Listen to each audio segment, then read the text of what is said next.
I'm going to show you how to fold your Peeps the Cat origami bookmark.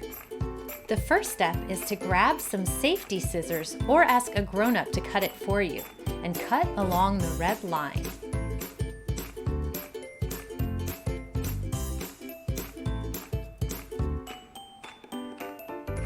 When you're done, you'll be left with a square. Look for the dotted line, marked number 1.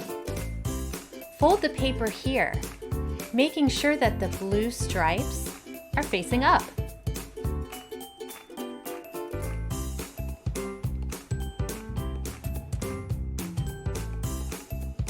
Now you're ready to fold up the side.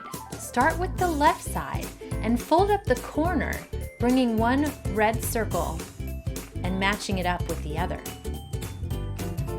Like this.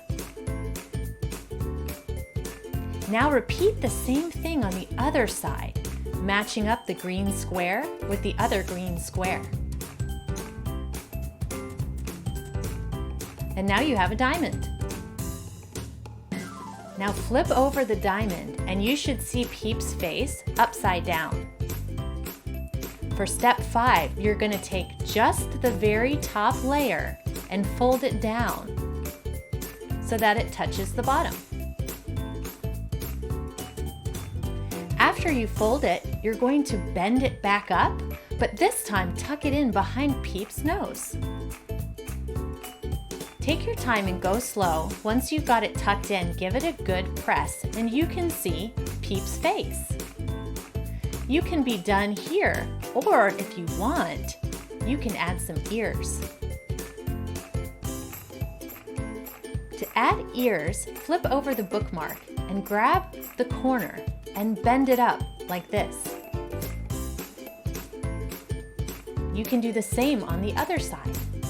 Press really good. And then you'll see Peeps has 2 ears. Another thing you can do to make sure your bookmark lasts a long time through many readings and many books is to use some tape. I like to use 2-sided tape. That means it's sticky on both sides.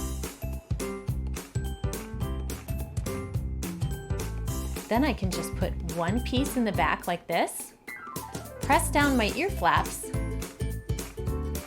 and it's done. There you have Peeps the Cat. Happy reading!